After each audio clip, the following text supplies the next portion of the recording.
तुलसीदास पुनि कागभूषण खगेश सिया मांडवी उर्मिला श्रुति कीरति बरबाम चार ललन चारो लली तुलसी करत प्रणाम जानकी जीवनम वंदे मांडवी प्राणवल्लभम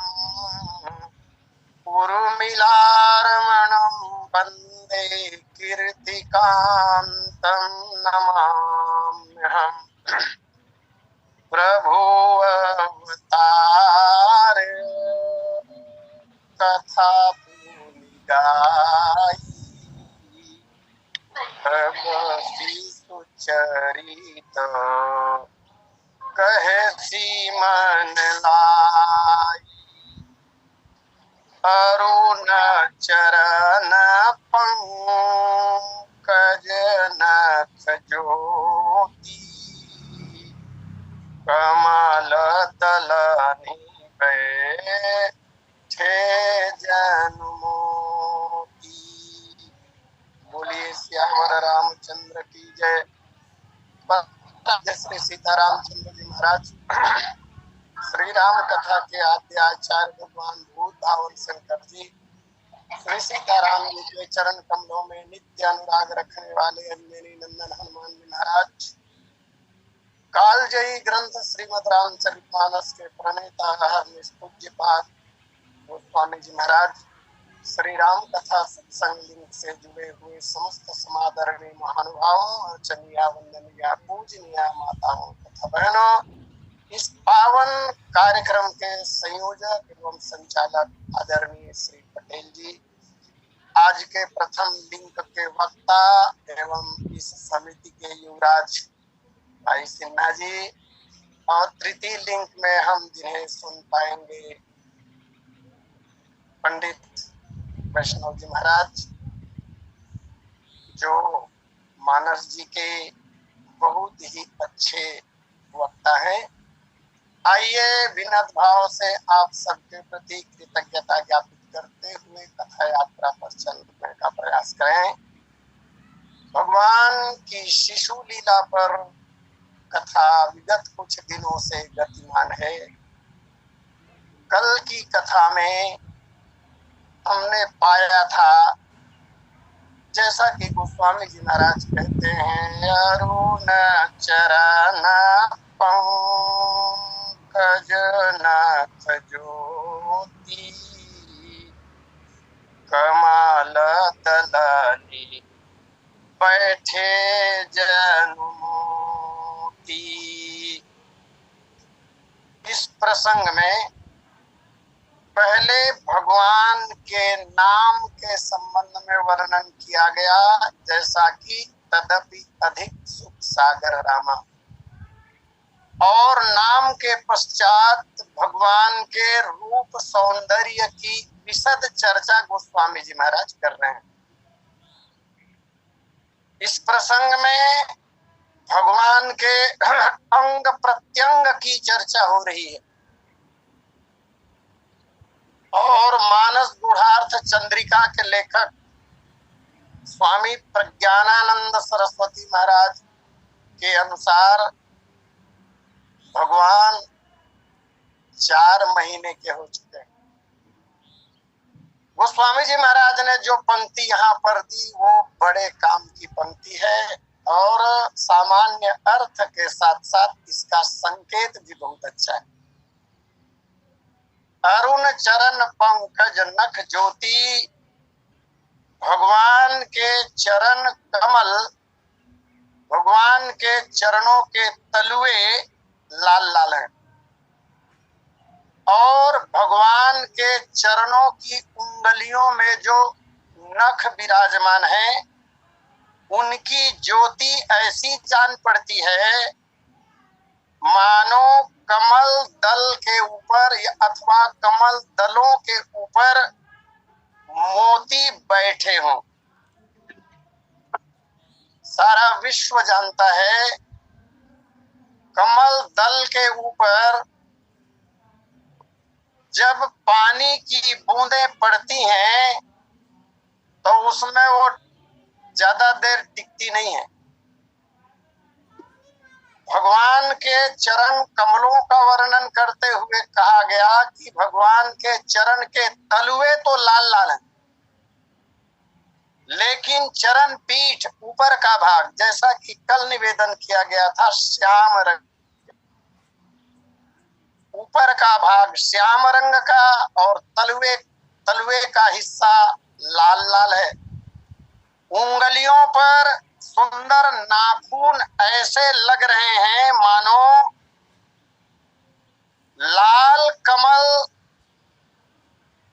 नीचे और ऊपर पद पीठ भगवान का सांवला रंग, और उसी के ऊपर माने नील कमल के ऊपर मानो मोती के दाने धरे गए हों, दाने बैठे हुए। अब नील कमल के ऊपर माने भगवान के पद पीठ के ऊपरी भाग में जो उंगली और अंगूठे के नख हैं, 10 जिनकी संख्या, वो 2 प्रकार के रंगों से प्रभावित होने वाली है। नीचे लाल रंग है और ऊपर श्याम रंग है। नाखून को देखने से प्रायः, चाहे नाखून हाथों के हो अथवा चरणों के हो, वो यद्यपि श्याम रंग के ऊपर धरे गए हैं, परंतु प्रभाव ज्यादातर तलुए का होता है, लाल रंग का होता है। इसका तात्पर्य ये हुआ कि भगवान की उंगलियों के नख जो हैं वो थोड़ी सी लालिमा लिए हुए, इस तरह सुंदर नख सुशोभित हो रहे हैं। कोमलता चरण के ऐसे हैं जिसके संबंध में वर्णन कर पाना कठिन है, कोई वर्णन नहीं कर सकता उसे। कल एक चर्चा आरंभ की थी मैंने भगवान के चरण कमलों की कोमलता के ऊपर, फुलवारी लीला का प्रसंग अधूरी रह गई थी, आइए आज मैं उसे पूरा करूं। भगवान लखनलाल जी महाराज के साथ जब फूल चयन करने के लिए पधारे बगीचे में और फूल का चयन करने लगे, यद्यपि कविताओं में पदों में कहीं कहीं तोड़ना ऐसा कवियों ने शब्द का प्रयोग किया है, लेकिन मानस जी में तो ऐसा नहीं है। लगे लेन दल ऐसा लिखा हुआ है। फूल मुदित मन, दल और फूल प्रसन्नता पूर्वक भगवान ने लिया। और बड़े कथावाचक यहाँ तक कहते हैं कि भगवान ने फूल तोड़ा भी नहीं। भगवान के हाथों में जो दोने थे प्रसन्नता पूर्वक, उन दोनों में पौधों ने अपने फूल गिरा दिए। आइए, कल मैंने कहा था कि भगवान जैसे ही फूल चयन करने के लिए वाटिका में पधारे, जो फूल खिले हुए हैं वो तो बहुत प्रसन्न है कि आज भगवान का स्पर्श सुख हमें मिलेगा, लेकिन जो अभी खिले हुए नहीं है अथवा अध खिले हैं, अध खिली कलियां हैं, उन्होंने विचार किया कि हमारा तो आज सौभाग्य नहीं दिखाई देता, भगवान का स्पर्श सुख हमें मिलने वाला नहीं है, इसलिए वो स्वयं समय के पूर्व खिल उठी स्पर्श सुख प्राप्त करने के लिए और गुरुदेव के द्वारा पूजा में प्रयोग होने के लिए। तब कवि कहते हैं, कलियां सिगरी कुछ फूल बनी, सब आपस में बतराने लगी। कलियां जब खिल उठी तो उन्होंने भगवान से निवेदन किया, प्रभु अब हम भी पूजा के योग्य हो चुके हैं, कृपा कर हमारा भी चयन कर लीजिए। कलियां सिगरी कुछ फूल बनी, सब आपस में बतराने लगी। हमको चुनिए, हमको चुनिए, पद पंकज में झुक जाने लगी। पौधों ने अपनी शाखाएं नीचे झुका दी। तब तक भगवान आ गए उन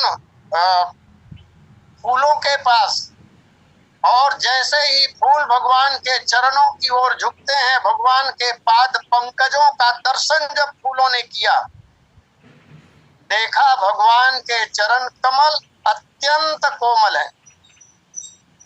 यह विचार फूलों के मन में आते ही कवि कहते हैं, बोले कोमलता, कोमलता जब दीख पड़ी, तब आपस में शर्माने लगी। लज्जित हो रही हैं, फूलों में संकुचन आने लगा है उनके मन में। वो सोच रहे हैं कि इतने कोमल हैं इनके चरण, चरणों के तलुए इतने कोमल हैं, गड़ी जाए न घोर कठोर कहीं, यह जानी सबे पछताने लगी। नहीं खिलना था। ये हमारे और अगर इनके चरणों में पड़ जाए तो छेद कर सकते हैं। और इसी बात को रीवा नरेश महाराजा रघुराज सिंह जी महाराज अपने ग्रंथ में, अपनी रामायण में इसका उल्लेख करते हुए कहते हैं, तुम श्यामल गौर सुनो दो लालन, आए कहाँ ते उरायन में, मिथिलेश की वाटिका में बिहरो हियरो हरो हेरी सुभायन में, इत कौन पठायो दया नहीं लायो, फूल न तोरो उपायन में। है लल्ला, सावधानी पूर्वक फूलों का चयन करना। तुम्हारे अंग प्रत्यंग इतने कोमल हैं, तुम्हारे चरणों के तलुए इतने सुकुमार हैं कि रघुराज कहूँ गड़ी जई है लला, पान की पाखुरी पायन में। इतने कोमल भगवान के चरण कमल। भगवान के अंग प्रत्यंगों का वर्णन करते हुए गोस्वामी जी महाराज ने इस पंक्ति में जो बात कही, बोले अरुण चरण पंकज नख ज्योति। अरुण चरण, चरणम भ्रमणे अपि च, इस न्याय के अनुसार ऐसा लगता है कि भगवान आज आयु के 4 महीने पूरे कर चुके हैं, और हमारे धर्म ग्रंथ ऐसा कहते हैं कि जब बालक की आयु 4 महीने की हो जाए, बच्चा 4 महीने का हो जाए, तब एक संस्कार करने का विधान हमारे धर्म ग्रंथ करते हैं। इस संस्कार का नाम है निष्क्रमण संस्कार। 4 महीने की आयु हो जाने पर यह होता है। मनुष्य के 16 संस्कारों में से यह 6वें नंबर का संस्कार है और बहुत महत्वपूर्ण संस्कार है। इस संस्कार को संपन्न करने के पहले भी पूर्ववत नांदी मुख श्राद्ध, गणेश मातृका का पूजन, पुण्याह वाचन आदि होता है। और सविता प्रीतियाम, इस मंत्र को पढ़कर बच्चे को वस्त्र आभूषण से अलंकृत करके सूर्य का दर्शन कराया जाता है। सूर्य का दर्शन, इस संस्कार के पहले बच्चे को पूरी तरह छाया में रखी जाती है। लोक व्यवहार में भी हम देखते हैं, एक कमरे से दूसरे कमरे में बच्चे को ले जाने की बात आती है और जहां पर आंगन लांघा जाता है तो बच्चे को वस्त्र से ढांक कर आंगन पार कराया जाता है ताकि सूर्य की किरणें बच्चे के आंख में न पड़े। इतना नाजुक, इतना कोमल होता है पुतली कि कम उम्र का बच्चा सूर्य की उन रश्मियों को सहन नहीं कर पाता, ऐसा शास्त्रों ने कहा। तो आज पहली बार सूर्य का दर्शन भगवान को कराया जा रहा है और इसमें दो बातें हैं, दिन में सूर्य का दर्शन कराया जाता है और रात में चंद्र का दर्शन कराया जाता है। आजकल ये विधियां समाज में देखने को नहीं मिलती। इसके साथ साथ एक बात और, यह संस्कार जब कराया जाता है तब बच्चे के सामने पुस्तक, खिलौने, कलम, मशीन आदि वस्तुएं ला करके रखी जाती है और ये परखा जाता है कि बच्चा सबसे पहले किस वस्तु को उठाता है। जिस वस्तु को बच्चा पहले ग्रहण करता है, उठाता है, उससे अनुमान लगाया जाता है कि आने वाले दिनों में यह बालक क्या बनेगा। खिलौने के होते हैं सब, अगर शस्त्र की ओर बच्चे का ध्यान पहले गया अथवा खिलौने के शस्त्र को बच्चा पहले उठाता है तो यह सिद्ध होता है कि वह शूरवीर ही बनेगा। अगर बच्चा पुस्तकों की ओर ध्यान रखता है, पुस्तक पहले उठाता है, तो इसका तात्पर्य होता है कि बच्चा सदशास्त्रों का पठन पाठन करेगा, विद्वान बनेगा। और इन्हीं बातों को ध्यान में रखकर, ये केवल एक बार नहीं किया जाता, आगे के और संस्कार आएंगे। अन्नप्राशन का संस्कार आएगा 7वें क्रम में। अन्नप्राशन के संस्कार में भी यह विधि की जाती है और इन अवसरों पर आचार्य विराजमान रहते हैं। आचार्य का वरण करने का विधान है और इन्हीं आधारों पर बच्चे का जब कर्णवेद और उपवीत जनेऊ संस्कार हो जाता है, वेदारंभ आरंभ करता है, बच्चा गुरुकुल में जाता है, तो इन्हीं बातों के आधार पर आचार्य उसको वेद की विद्या पढ़ाते हैं। चाहे बच्चा किसी भी वर्ण में जन्म लिया हो, पुराने समय में विधि यही थी। अन्य वर्णों में उत्पन्न होने वाले बच्चों को भी वेद पढ़ाया जाता रहा है, इसके प्रमाण प्राप्त होते हैं। बच्चा किस ओर जाएगा इसका ध्यान आचार्यगण रखते थे। आइए, तो भगवान का आज निष्क्रमण संस्कार संपन्न हो रहा है।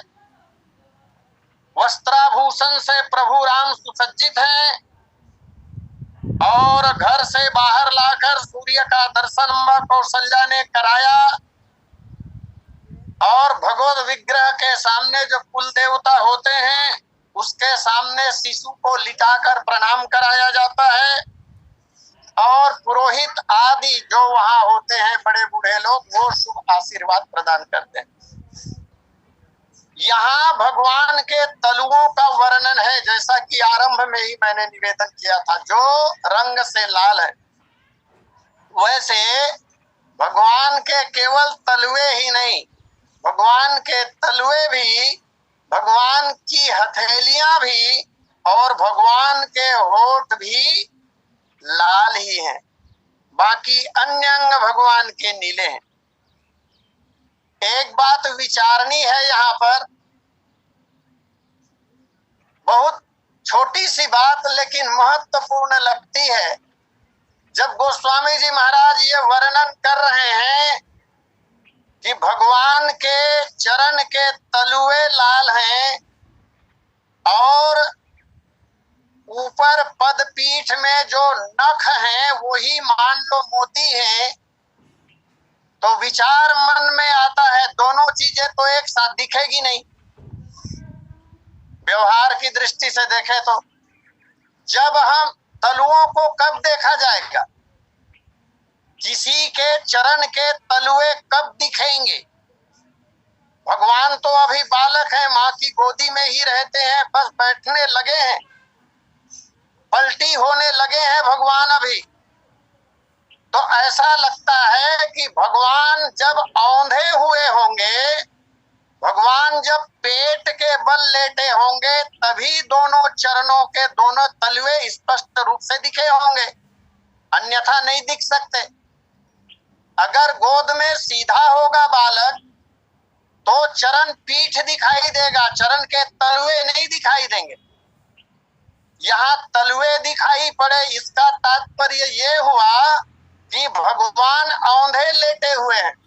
भगवान जब औंधे हैं तो तलवे स्पष्ट रूप से दिखाई पड़े, और उसके बाद भगवान को जब सीधा किया गया तब भगवान के चरण के उंगलियों के नाखून स्पष्ट रूप से दिखाई पड़े।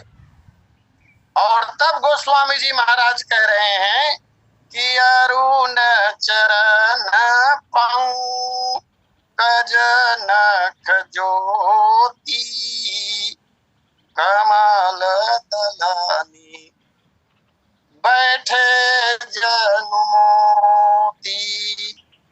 लाल लाल चरण कमलों के नखों की ज्योति ऐसी दिखाई दे रही है मानो कमल दल के ऊपर मोती बैठे हो। कमल दल पर मोती रुक नहीं सकता, जैसा कि थोड़ी देर पहले मैंने कहा, पानी की बूंदें कमल दल पर जब पड़ेंगी तो एक क्षण में ही वो ढल जाती हैं, रुकती नहीं है।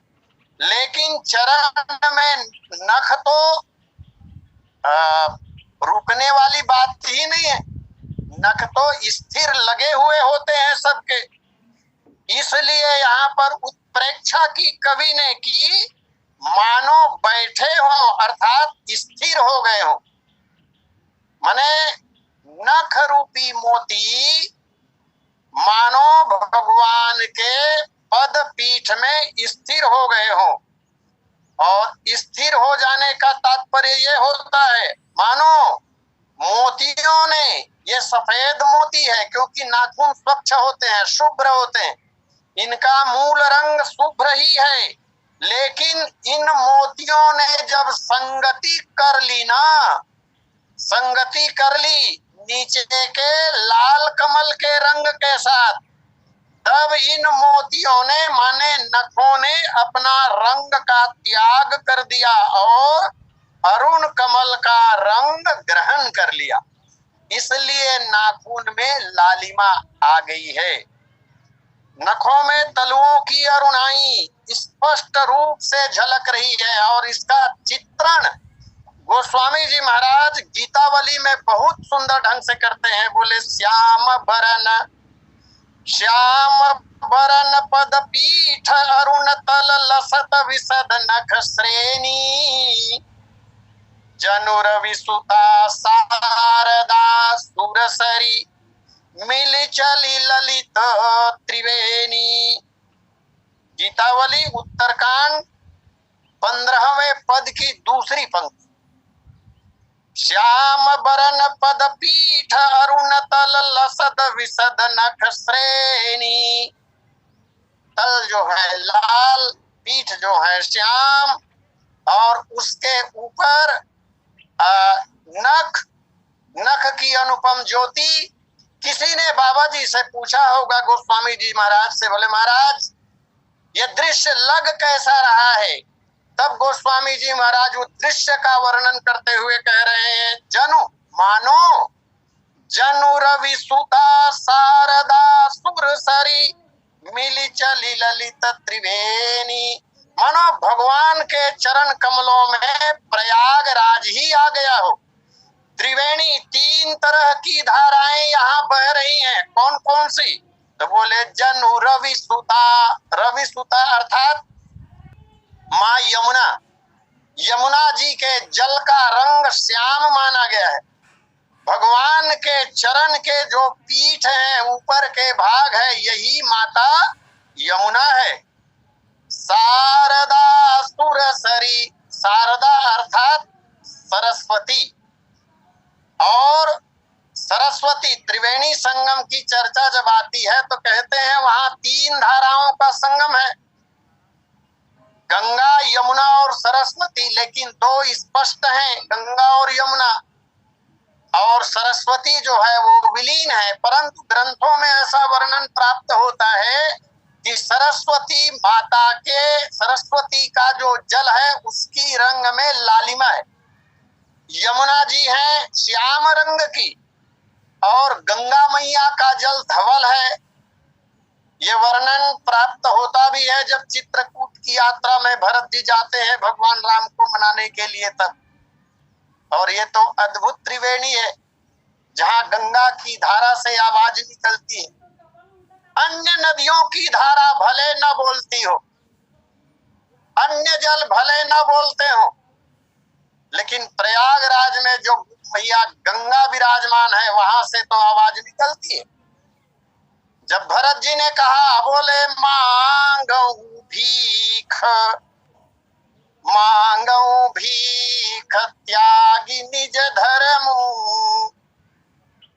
भरत जी ने कहा मैं भीख मांगता हूं, तब गंगा जी की धवल धारा से और यमुना जी की श्याम धारा से एक आवाज निकली, बोले भरत तुम रघुवंशी छत्री हो, छत्री देना जानता है।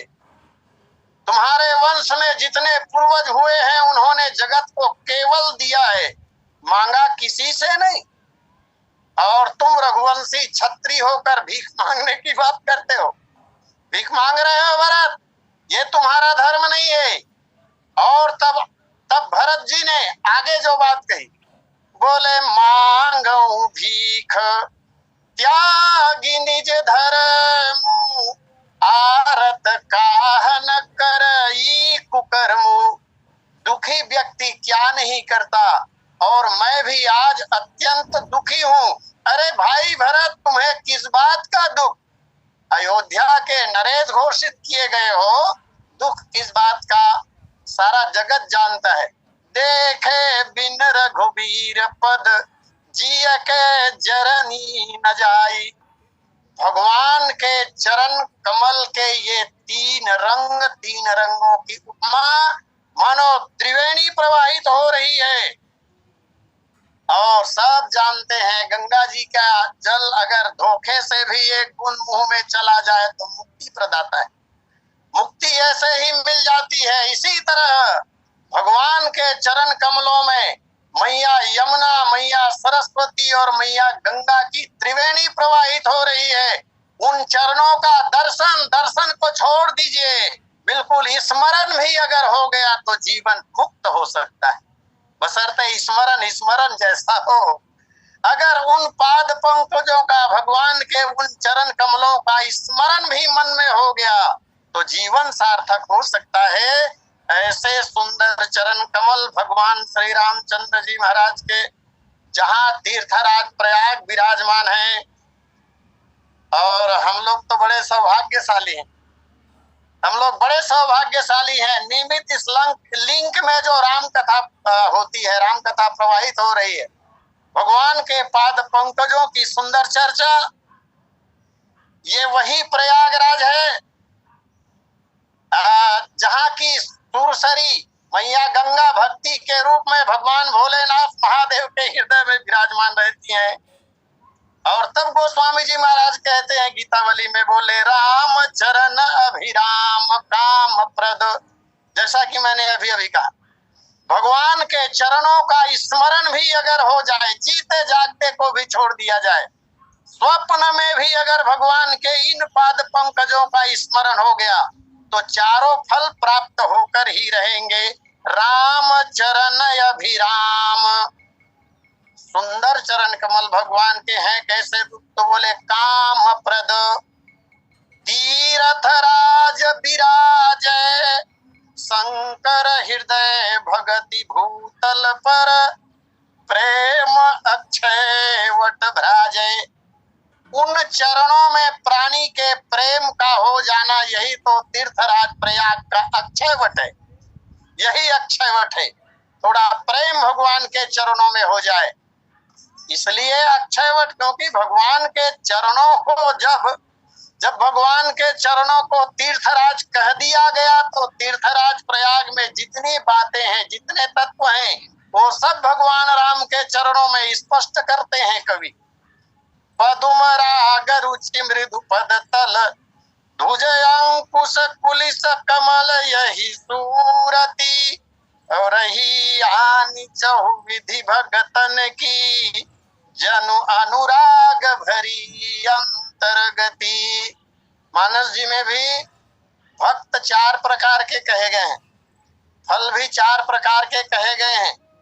और यहाँ पर भगवान के इन चरण कमलों का स्मरण जो व्यक्ति करेगा, चाहे वो 4 में से किसी भी प्रकार का भक्त हो, किसी भी कोटि का भक्त हो, और सारे भक्तों को इन 4 पदार्थों में से जो पदार्थ भक्त चाहेगा, जो पदार्थ भक्त चाहेगा, वो पदार्थ भगवान के ये चरण कमल अवश्य देंगे। भगवान के पद्मराग मणि के समान मनोहर और मृदुल तलुओं में जो ध्वजा अंकुश आदि के चिन्ह हैं, ये आगे की पंक्ति में आएगा। अच्छा, एक निवेदन और करूं, समय थोड़ा कम है। भगवान के चरण को कमल की उपमा दी गई। मैं ये बात बहुत बार बोल चुका हूं पता नहीं ये बात बार बार मुझसे क्यों निकलती है।